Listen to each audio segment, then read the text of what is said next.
اس لیے جو اگلی سطح کی ترقی یافتہ شکل آ چکی ہو تو پچھلی سطح کی چیز آبسولیٹ ہو جاتی ہے فوراً. آپ کا اپنا تو یہ حال ہے کہ اگلا ماڈل موٹر کا آ جائے اگلے سال کا تو you will prefer to have that model, حالانکہ بنیادی طور پر بہت ہی معمولی فرق پڑا ہوتا ہے. اور مذہب میں کے ماڈل میں تو بہت زیادہ چینجز آئے ہوتے ہیں بنسبت اس موٹر کے ماڈل کے، اور وہ آپ کو مفت مل رہا ہے اور آپ لیتے نہیں. یہ مطلب ہے انسان کی بات کر رہا ہوں، آپ کو ڈاکٹر صاحب کی بات نہیں کر رہا. مگر اب بہت سی جو یہ فرینڈلی ٹاکس ہوتی ہیں دوسرے مذاہب کے ساتھ، میں نے کئی دفعہ کیا ہے، وہ پھر فرینڈلی ٹاک میں وہ کہتے ہیں کیا ہمارا مذہب غلط ہے؟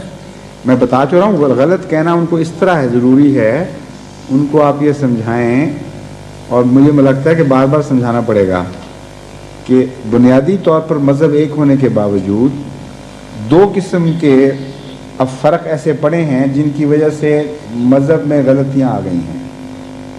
ایک فرق یہ ہے کہ تعلیم کا ایک حصہ گزشتہ مذاہب کا وقتی تھا. جس طرح انسان کی ترقی میں سوشل پیٹرن میں اس کے اندر ایک حصے میں انسان کے گڈے نے ایک بڑا اہم رول پلے کیا ہے.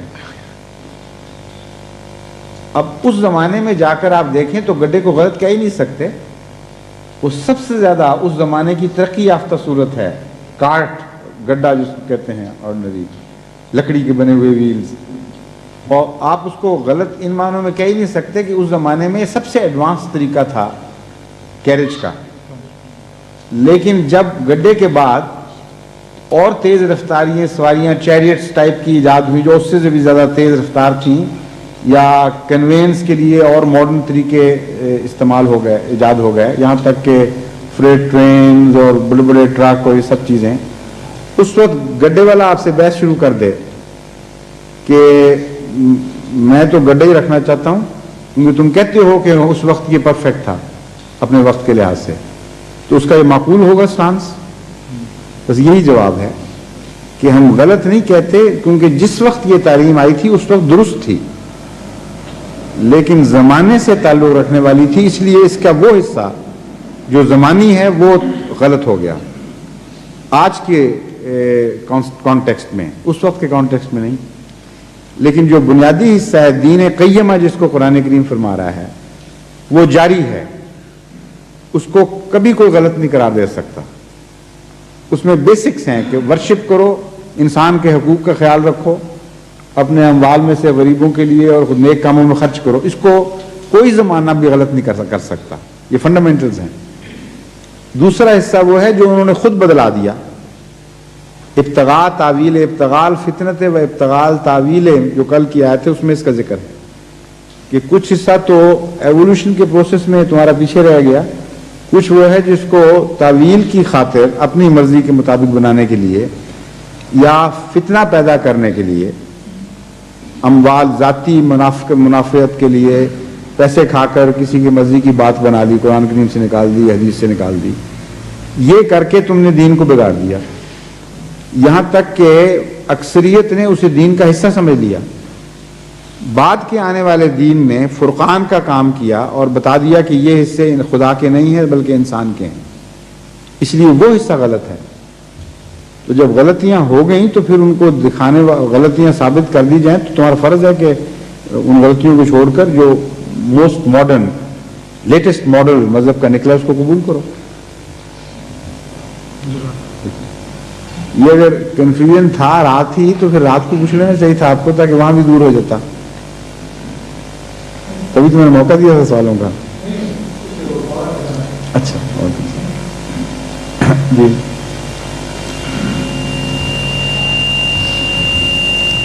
یہ جو آپ کہہ رہے تھے اسی میں کچھ میرے سوال کا ویسے حصہ شامل ہے. اس میں جو ابھی آپ نے بیان کیا نا دوسرے مذاہب کے متعلق، تو سوال یہ ہے کہ جب لوگوں کو تبلیغ کے نقطہ نظر سے بات کرتے ہیں تو جو مسلمان جو ایران سے یا سعودی عربیہ سے یہاں کافی عرصے سے مقیم ہیں تو وہ اس طرح سے بات کرتے ہیں، کہتے ہیں کہ ہم 5 ارکان جو ہیں اسلام کے اس میں ایمان رکھتے ہیں اور بلیو کرتے ہیں، اور یہ ضرور بحث شروع کرنی ہے آپ لوگوں نے جو کہ جی ہمیں احمدی ہونا چاہیے یا مسیح الاسلام میں ایمان لانا چاہیے، اور پھر اس کے بعد عیسائیوں کے ساتھ تبلیغ کی آپ یہ بحث کیوں کرتے ہیں ان سے؟ ایسی آپ کو کرنی نہیں چاہیے ایسی بحث. آپ کو یہ بحث کرنی چاہیے کہ رسول کریم صلی اللہ علیہ وآلہ وسلم نے جو فرمایا اس پر عمل کرنا چاہیے کہ نہیں کرنا چاہیے. جی وہاں سے بات شروع کریں اور یہ پوچھیں کہ رسول اللہ صلی اللہ علیہ وسلم نے فرمایا ہے کہ نہیں کہ امام مہدی آئے گا تو اس کو مانو اور مسیح آئے گا تو اس کو مانو.